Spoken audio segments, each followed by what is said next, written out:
The knock came slow, not angry, just firm. I could hear it even from inside Eleanor's living room, that dull, official sound, the one that doesn't ask. Through the window, I saw my daughter-in-law open the door. Her face went white, like she'd swallowed chalk.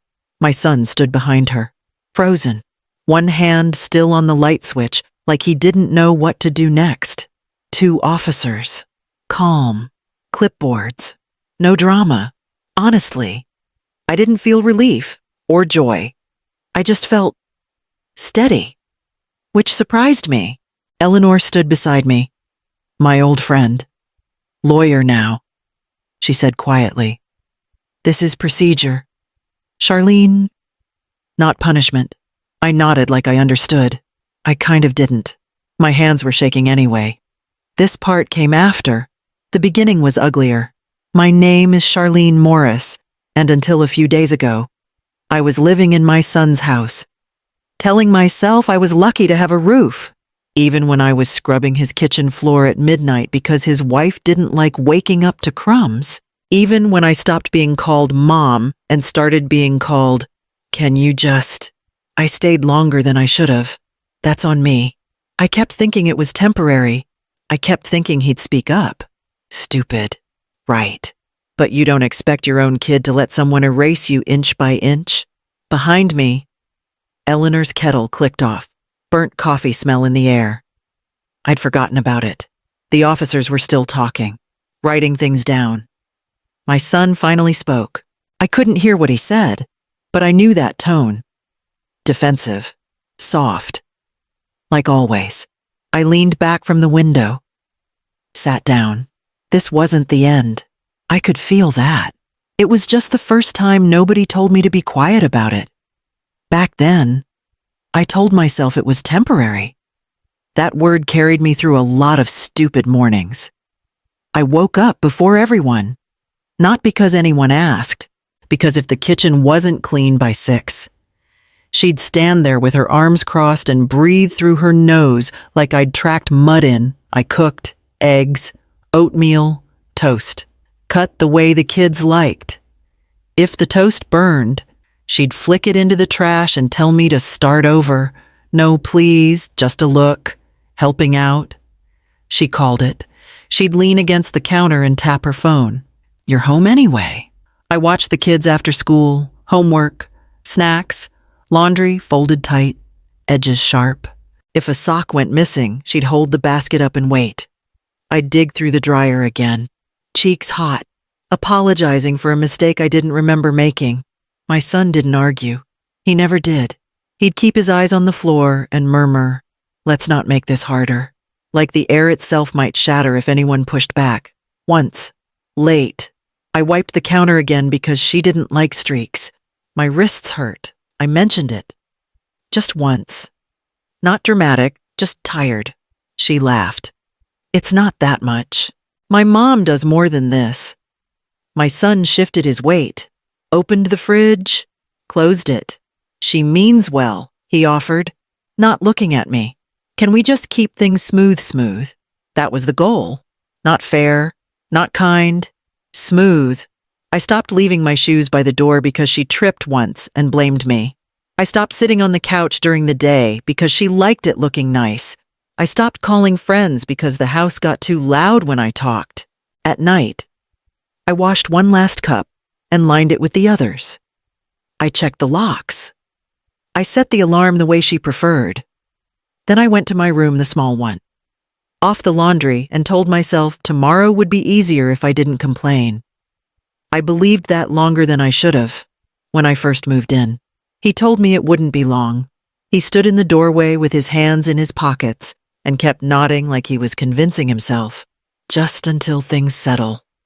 He muttered, you know how it is. I did. I trusted him. That was my first mistake. Weeks turned into months. Every time I brought it up, he'd rub his face and glance toward the hallway, like his wife might hear through the walls. Not now. Mom, he'd whisper. She's stressed. Stressed became the excuse for everything. The tone, the rules, The way my name got shortened to chores. If I asked about finding my own place, he'd promise to look into it after work, after the holidays, after things got easier. They never did. One night, after dinner, I told him my knees were giving out, that I couldn't keep chasing the kids and scrubbing floors. I didn't raise my voice. I didn't cry. I just told the truth. He stared at the sink. Long pause. Then, "Can you just hang in a bit longer?" I waited for more. Something like, "I'll talk to her," or "I'll help you figure something out." Nothing came. Another time.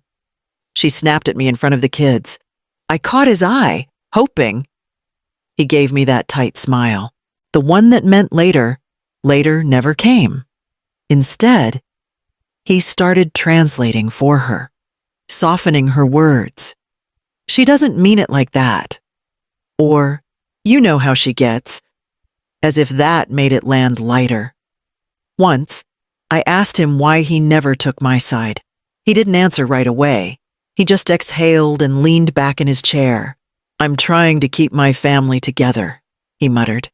I realized then I wasn't part of that sentence anymore. After that, he didn't argue with her. He didn't defend me. He managed me, moved me around like furniture that didn't quite fit the room, and I let it happen. Every quiet nod from him made it easier for her. Every silence taught me exactly where I stood. The coffee spilled in the car, a stupid slip, lid loose. Brown splash across the console. Her jaw tightened. Unbelievable. I reached for napkins, hands slow. "I'll clean it." She didn't look at me. "You always do things halfway."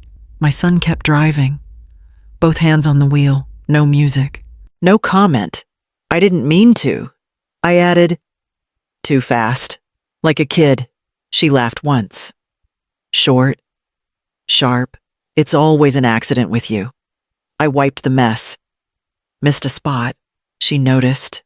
Of course she did. Then I said the wrong thing. Or maybe the right thing. Just too late.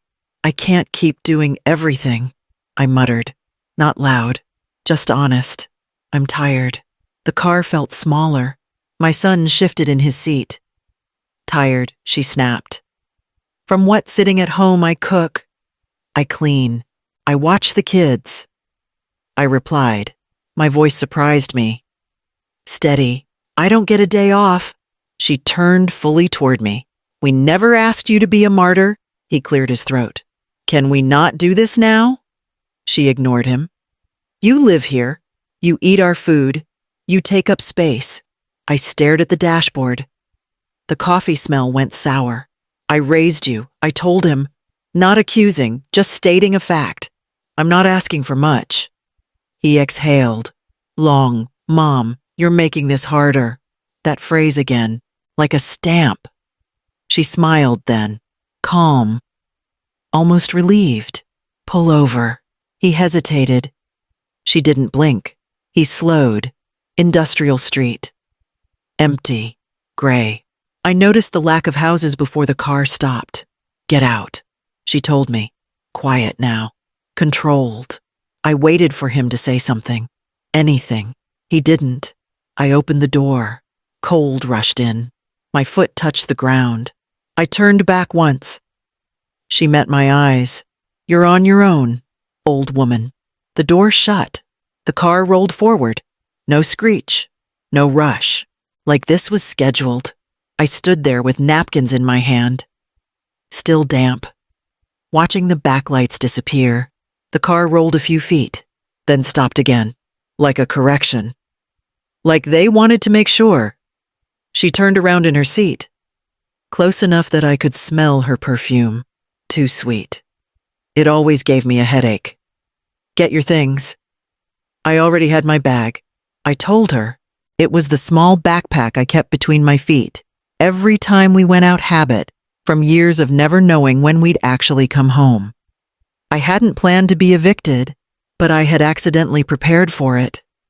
My son stared straight ahead. His jaw worked. Once, twice, I waited for him to look at me. He didn't. "This doesn't have to be dramatic." she added. Calm now. That tone she used when she'd already won. We're done with this, with what I asked, with you living off us. He finally spoke. Quiet. Tired. Just get out so this can be over. That was it. No apology. No explanation. No promise to call. The sentence landed clean, efficient, like paperwork. I opened the door. Cold rushed in. My knee wobbled. I grabbed the frame and steadied myself. Didn't want them to see that. She leaned forward. Eyes sharp. You're on your own, old woman.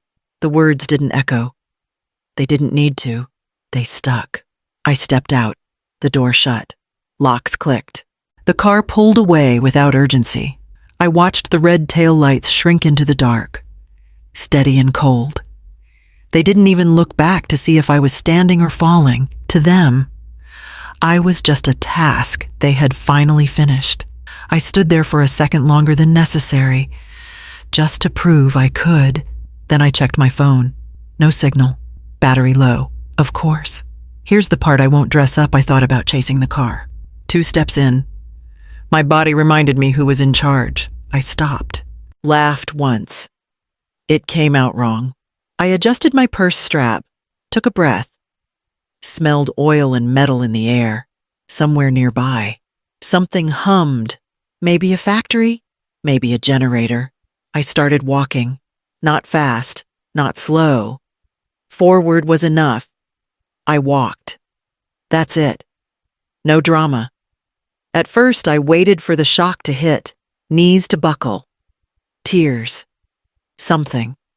It didn't come. Just cold crawling up my calves and a dull throb in my lower back, reminding me I wasn't built for this anymore. A truck slowed once. I shook my head before the window even came down. He drove off. Good. I stuck to the main road. Lights. Noise. Places where people could see me if they wanted to. That part was on purpose. I wasn't trying to disappear. I was trying to get through. My phone buzzed once. 1%, then black. I passed a bus stop with a cracked bench. Thought about sitting. Didn't. If I sat, I might stay. I knew that about myself. I kept moving. Somewhere along the way, my anger showed up late. Not loud. Just steady. It warmed me better than my coat ever did. I replayed his voice. Just get out so this can be over. Over for who? That sentence had been doing a lot of work for years. I just hadn't noticed. I counted my steps for a while. Lost count. Started again. My breath sounded rough in my ears, like sandpaper near a crossing. A woman waiting for the light glanced at me. You okay? I nodded. Yeah, just walking. She hesitated, then nodded back. Didn't press. I appreciated that more than help.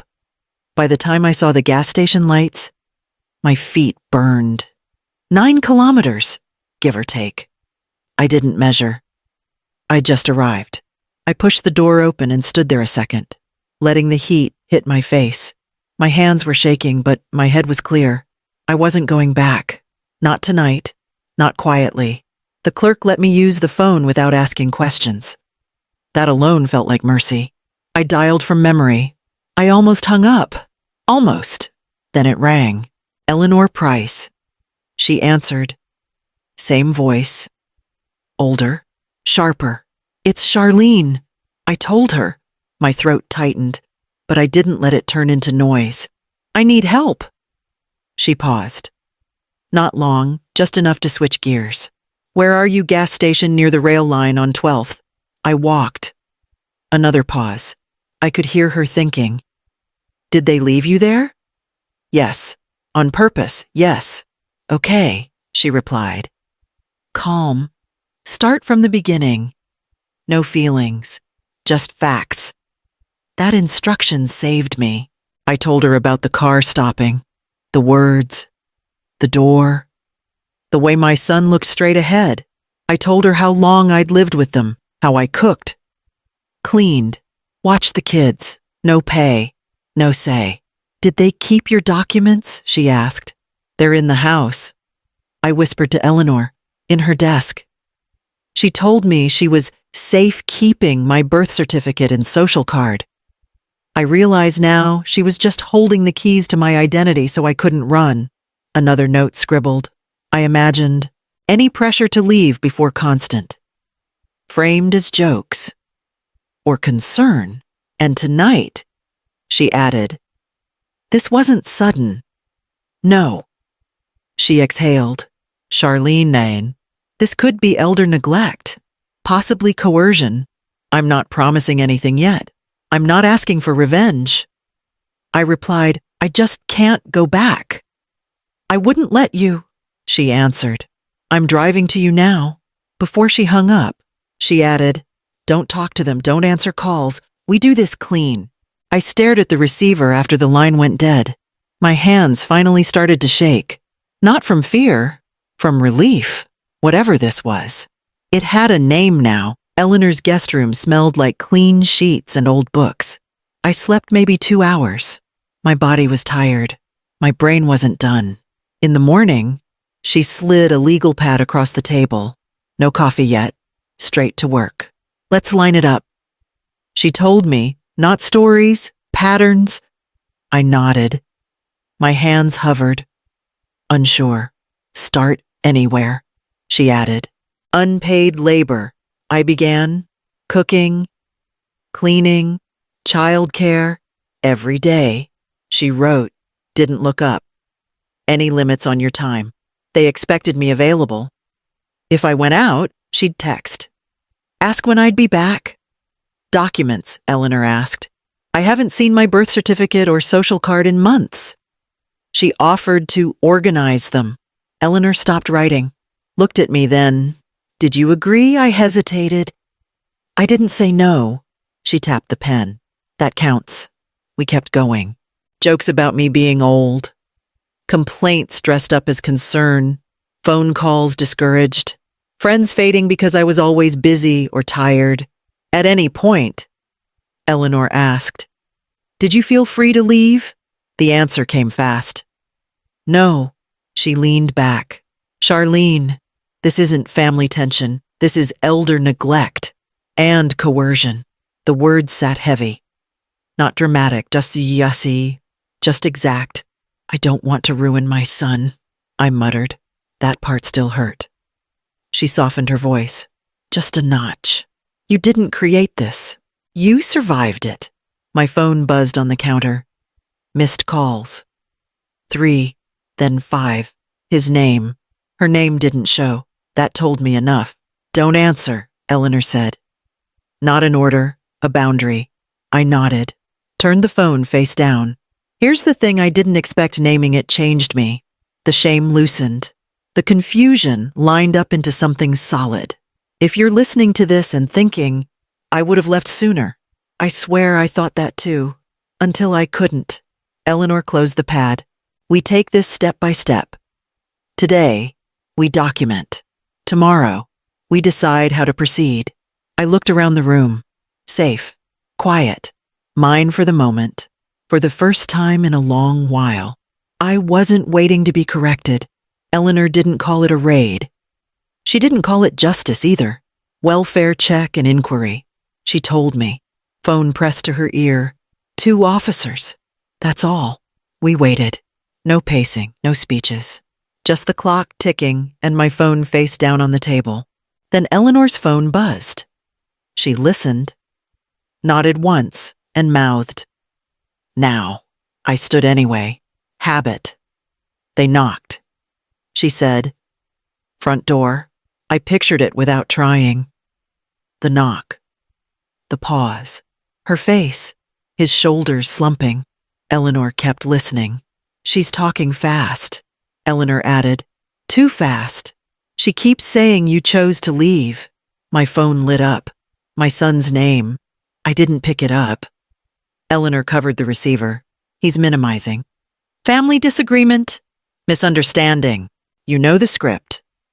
Another vibration. Then another. I flipped the phone over. Voicemails stacked up. Mom, call me. Mom, this got blown out of proportion. Mom, you're making this worse.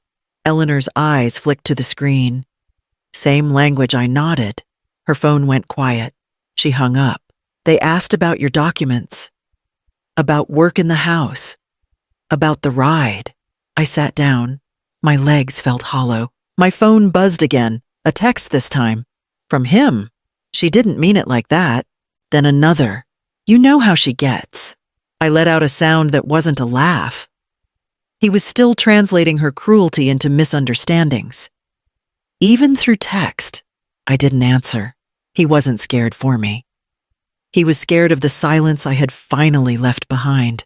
The power had shifted, and he could feel the house getting colder without me there to keep it smooth. Eleanor drove me to the records office first. No speeches, just paperwork. I signed, initialed, signed again. My birth certificate came out of a gray folder like it had been waiting. My social card, too. I held them longer than necessary. Temporary place is ready. Eleanor told me. Short lease. Quiet. You decide what's next. I nodded. That felt important. You decide. My phone buzzed while we were walking out. His name. One message. I didn't think it would go this far. Another followed. She's upset. You know how she gets. I typed, erased. Typed again. Then I put the phone away. Not dramatic. Just done. Later, I packed what little I'd left behind with a police escort. 2 boxes. That was it. My son stood in the doorway. Hands empty. My son stood in the hallway, looking at the officer's belt rather than my eyes. I just wanted things to be easier, he muttered. I stopped, holding the box of my only belongings. Easier for who, David? Because I spent every night scrubbing floors so you could have peace. And you still let her drop me on a dark road like trash.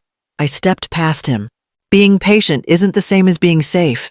I'm done being your sacrifice. My voice didn't shake. That surprised me. He looked past me. Toward the living room. Toward her. Can we talk later? No. I told him. You already did. Here's the part I want to say out loud. Because I didn't know it before, being patient isn't the same as being safe. Love doesn't mean shrinking. And silence, repeated, becomes permission. If this story hit something for you, if you recognized a room, a sentence, a feeling stick around, like the video, subscribe. Drop a comment if you want. I read them. It helps more than you think. I moved into the small place that night. Set my papers in a drawer. Locked it. Sat on the bed fully dressed and breathed until my chest stopped racing. I didn't go back to that house. Not for closure. Not for apologies. I wasn't abandoned. I finally stopped staying where I wasn't safe.